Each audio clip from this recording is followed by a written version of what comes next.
הכוחות יוצאים החוצה ונערכים למשימות ההמשך שלהם. ראינו דוגמאות למשימות כאלה בפעולה בשיפה, וגם למשימת ההמשך שלהם במרחב רפיח.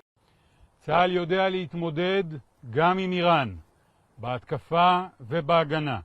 נערכנו לכך, יש לנו מערכות הגנה טובות, אנחנו יודעים לפעול באופן עוצמתי מול איראן במקומות קרובים ורחוקים. אנחנו פועלים בשיתוף פעולה עם ארצות הברית ושותפות אסטרטגיות במרחב. Classified military recordings, including video recordings of targeting systems. Well, we don't find the explanations to be satisfactory to this point. This is a tragedy. You have Zomi Frankham, who was there working, supporting her fellow humans, doing work in Gaza, providing aid in a way that should have kept her safe. One car was hit, then another car was hit, then a third car was hit. We need proper accountability. We need full transparency about these circumstances. And I think that's what the Australian public would expect. All right. Because it is in Israel's interests as well for there to be transparency around these incidents. They have shaken the world.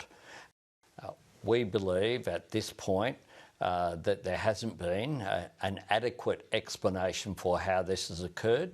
What structures will be put in place to ensure that these sort of incidents can't occur in the future? There have been almost 200 aid workers have lost their life during the conflict that has occurred between Hamas and Israel, and that is unacceptable.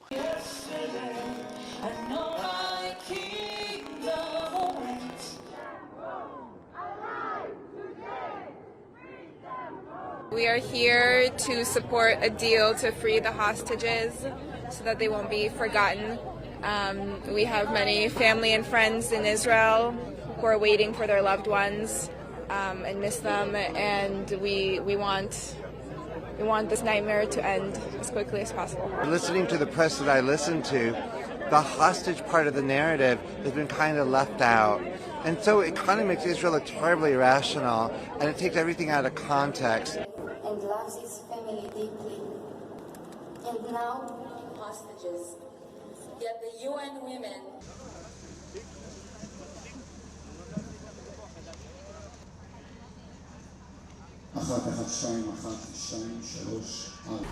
We're here today because we want everybody to be aware that this is still happening, and we're still hoping that its solution will be like any minute. We don't have time. Nama has no time.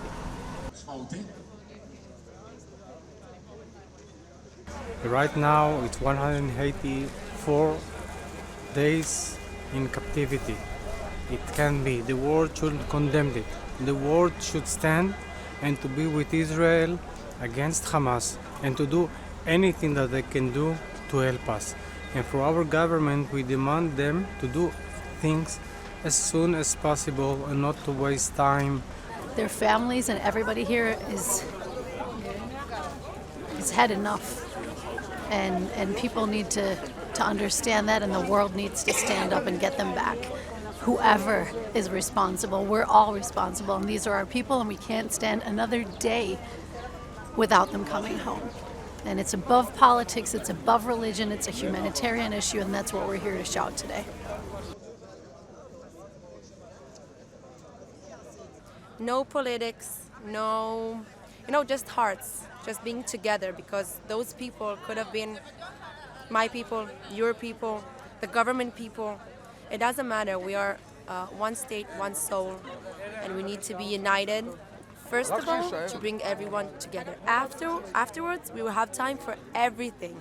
But this is the first thing we need to do.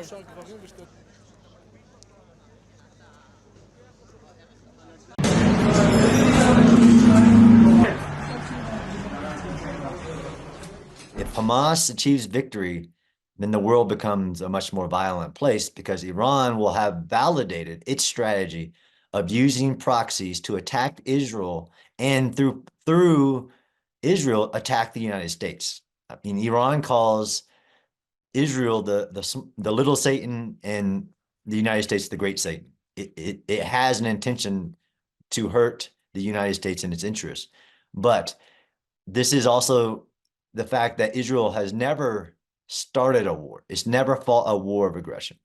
It's fought only wars to defend itself. And how the mass media has discounted the fact that Hezbollah, based on which it doesn't do anything without Iran's permission, Hezbollah attacked Israel on October 8th and has not stopped attacking Israel since. And there's 80,000 Israelis who haven't been in their homes for 6 months, living in hotels in central Israel because of the threat that Hezbollah is attacking on the border.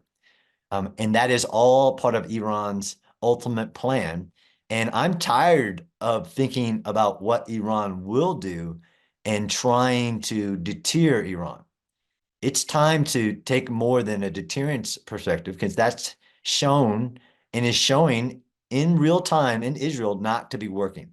And again, the war in the north could end today if Hezbollah would stop attacking Israel and back up to the agreed UN Security Council resolution to back up to the Litani River and stop attacking. But this is about Iran, and this is really the future of the Middle East, and whether there's going to continue to be violence in the world, especially when you have actors like Iran whose intention is to cause this violence.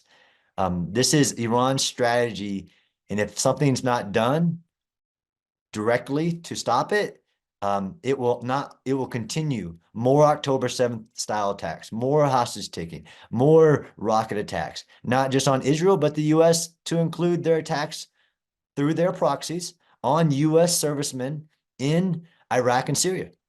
Clearly, what's been done up to this point is not working. I am not saying I'm for direct attacks on Iranian soil, but I'm saying that the strategy that's been used so far, by all reason, is not working. So something more has to be done to prevent Iran's strategy through the use of proxies, namely Hamas, Hezbollah, Houthis, and Shia-backed militias in Iraq and other places, has to be prevented and action taken to stop it, whether that's financially, economically, diplomatically. More can be done. And the first step could be done is stop giving Iran billions of dollars to support its strategy.